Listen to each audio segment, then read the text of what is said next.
At sa punto pong ito ay balikan po natin ulit ang Malacanang para sa press briefing ni Secretary Edwin Lacerda. Masabi ko lang po, natanong ni Bombo, natanong ni JV, at nasabi ko na rin po, hindi po itong unang beses na ang Pangulo ay tumatanggap ng mga nag-surrender sa kanila. And let me just say that the President is an honorable man. It's in our culture that the fugitive who throws himself at the mercy of the highest official, the President is honor-bound to secure and receive the fugitive. So, sir, this is not the first time it happened.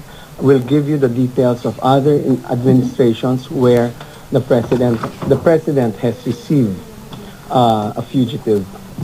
so sir, in case na mayroon po mga fugitive na suspect o akusado sa mga heinous crime na susulpot o susuko kay Pangulong Ninoy Aquino, kailangan po ba sa isang vacant room din sila ilalagay? JV, it is on a case-to-case basis.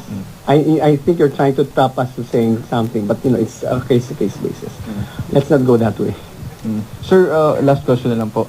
Nabanggit po ni Secretary Rojas na the whole time daw po nasa Metro Manila lang po itong si Janet Lim Napoles. Kagabi nabanggit niya po. Kausap ko si Attorney Kapunan dahil na-secure po natin kagabi. In fact, I asked her, I assume that your client is in Metro Manila. And she said, as far as I know, yes. So, sir, ano yung full effort? Anong klaseng full effort yung ginagawa po ng mga otoridad? Kung nasa Metro Manila lang po itong anong klaseng full effort po itong ginawa po ng mga otoridad, sir, dito po sa paghuhuli o pagtugis kay Janet Lim Napoles? You would have to ask, I'm not a PNP official or an MBI agent, so you would have to ask the appropriate agencies for that. But all I know is that tracker teams were sent out to hunt Miss Janet Napoles.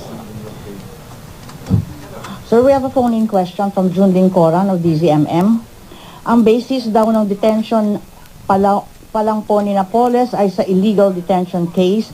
Gaano na po ka-close ang findings para maisampa naman ang kaso na may kaugnayan sa pork barrel scam against Napoles? Kasi posible daw pa rin siyang makapag-bail sa illegal detention case, depende sa pagtimbang ng hukuman.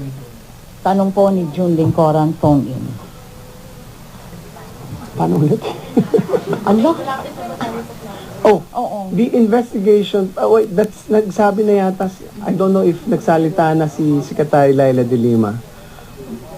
Sabi niya 2 weeks, hopefully it can be earlier, but sinabi po niya 2 weeks. So let's wait for that.